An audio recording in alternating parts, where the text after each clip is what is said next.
Sasa hivi umekuwa ni mtu wa kuumwaumwa sana, magonjwa kwako, ukipata hela yanaitana, hela zikishaisha umepona, anatoka huyu ni bandika bandua, mpaka umefungua famasi, duka la madawa nyumbani kwako hapa. Hata unapotazama kuna madawa yako kwenye stuli hapo, umemaliza kumeza. Hasa unapotazama unaona hivi mwakani hivi nitamaliza kweli bila kufa? Hofu ya kifo imekukamata mama, imetanda, na shetani anasema wewe hutaishi, hutamaliza mwaka. Shukuru umefika mwaka huu sasa.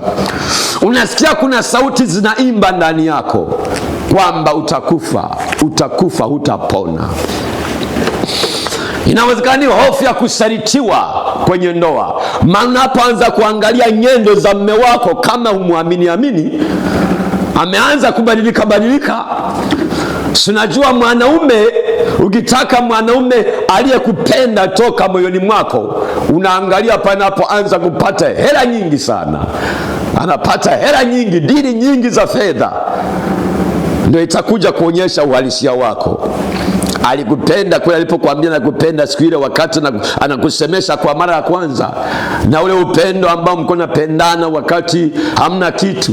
Sasa amekwisha, ameinuka, sasa amepata cheo kazini, ameinuliwa, unaanza kuona amebadilika sasa. Naanza kuona akitaka kuongea kwenye simu anatoka pembeni, lakini mwanzoni hakuwa hivyo. Sasa una hofu ya kusalitiwa, anakuacha huyu, unawaza shetani kuhubiria kwamba ndivyo anaondoka hivyo. Kwa hiyo ni hofu. Sasa zipo hofu nyingi sana ambazo zinatesa watu wengi. Haleluya, haleluya.